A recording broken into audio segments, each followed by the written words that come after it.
6 months ago, I started playing World of Warcraft, and in this short time I've been in Azeroth, I've learned to kill things, loot things, buy things, and die. A lot. But through all this, I think I finally gained an at least elementary knowledge of this almost 20-year-old game.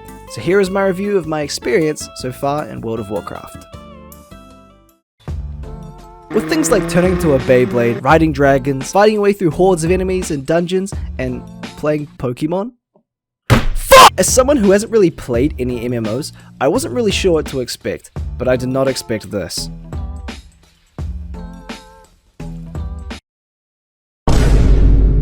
You have a lot of options for what race and class you want to be, and I had chosen this Underbite warrior to be my vessel for eventual mass rad destruction. My first step was learning the controls, which involved me pressing almost every button on my keyboard to find something like my inventory. After that was the combat system.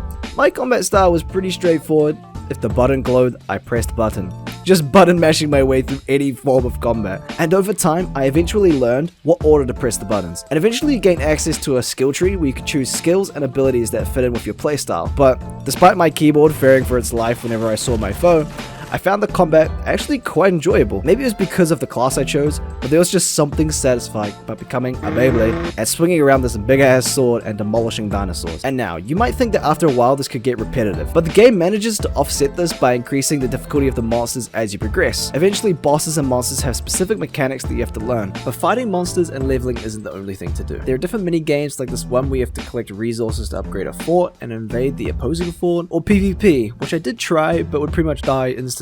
Or if you want to do something a bit more chill, there are skills to learn like mining, smithing, collecting herbs, cooking, or fishing. Or sometimes you might stumble across a group of people fighting a huge world boss. And in WoW, everything scales to your level, and you can always progress with your friends even if they are like 20 levels ahead of you. The loot also scales to your level, and you are almost always throwing out your new sword or armor within a few hours. But personally, the most fun I've had in this game so far is when I moved on to an expansion called Spyro Dragonflight. Now this is where it gets fun. You get your own dragon. And honestly, this was super cool. It actually feels like a completely different game. My favorite part though is the flying. It's super satisfying, and you can even do these missions where you fly through these rings and you can customize your dragon. But this is only the tip of the iceberg of all the content that has been released over the past 2 decades. Now here comes the story of the game. Well, the one I did anyway.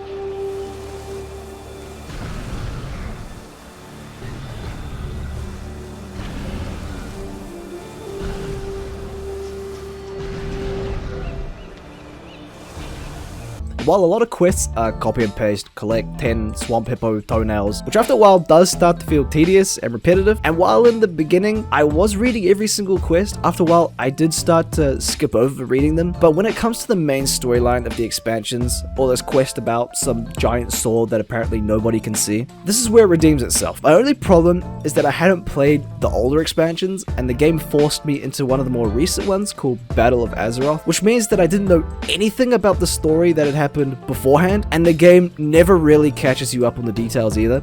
I mean, like, I arrived in my tutorial gear and I was already being called the hero of Azeroth and being thanked for saving some princess, which for me never happened. But even just a quick overview of the events beforehand probably would have saved me a lot of confusion about what was happening. I carried on and actually found myself getting interested in the story. And this is where the game introduces more unique mechanics, a more cohesive story, and interesting characters. I really liked this character who was the Lower of Death, Samdi, even though he would always talk shit to me after I died. Well, look at you, the mighty hero.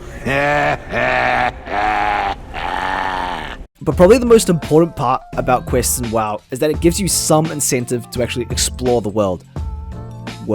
And it is huge. Like, there's so much to explore. I mean, I did this one quest for this dwarf dude, and it took me all over the map to some of the coolest looking places I had seen so far. It is so easy to get lost exploring for hours in this game. Sometimes I would take a break from leveling and questing just to go and explore new places all over the map. I don't know why, but my personal favorites were the swamp looking place with this big toad and the home of the cow people. I'm yet to play the older expansions to find out why exactly I am the hero of Azeroth, but after playing and enjoying this expansion, which some people seem to rate quite low in comparison to some others, I'm excited to see what more the story of this game has to offer. So after playing for these few months, I got thinking, what's the goal in this game? There doesn't seem to be any specific ending because they just keep releasing new expansions to continue the story. So how are people playing this for almost 2 decades and still finding enjoyment? I know that some people try to get rare mounts.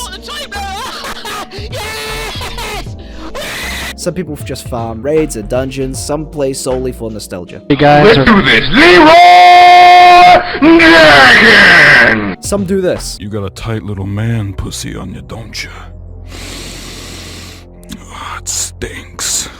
Nice and good. But I think what makes the game fun is the people you play with. The game basically forces you to find people to help you progress through the game, and in doing so, you meet some people who you end up playing with almost all of the time. While obviously there are some grumpy spoons out there who get angry at you for being new to the game, the majority of people are actually super cool, and they seem really happy that people are just now starting to play the game. People are always wanting to teach me new things, help me through dungeons, and show me around to some of their favorite places. One time, I came across these two players and we just started dancing for some reason. They then invited me to their group and asked if I wanted to join them on a quest they were about to do. They also helped me out with some questions I had, like where to find rocks for this mining skill I had just unlocked. And as I progressed further into the game, I eventually created my own guild and found my own small community of cool people.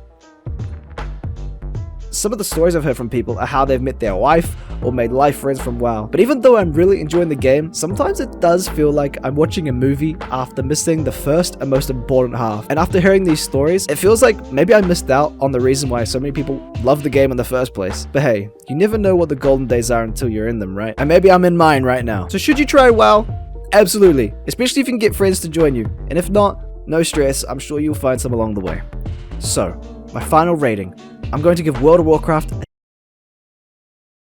Also, should I play WoW Classic? Wait, just made an album 7 days, that's quick.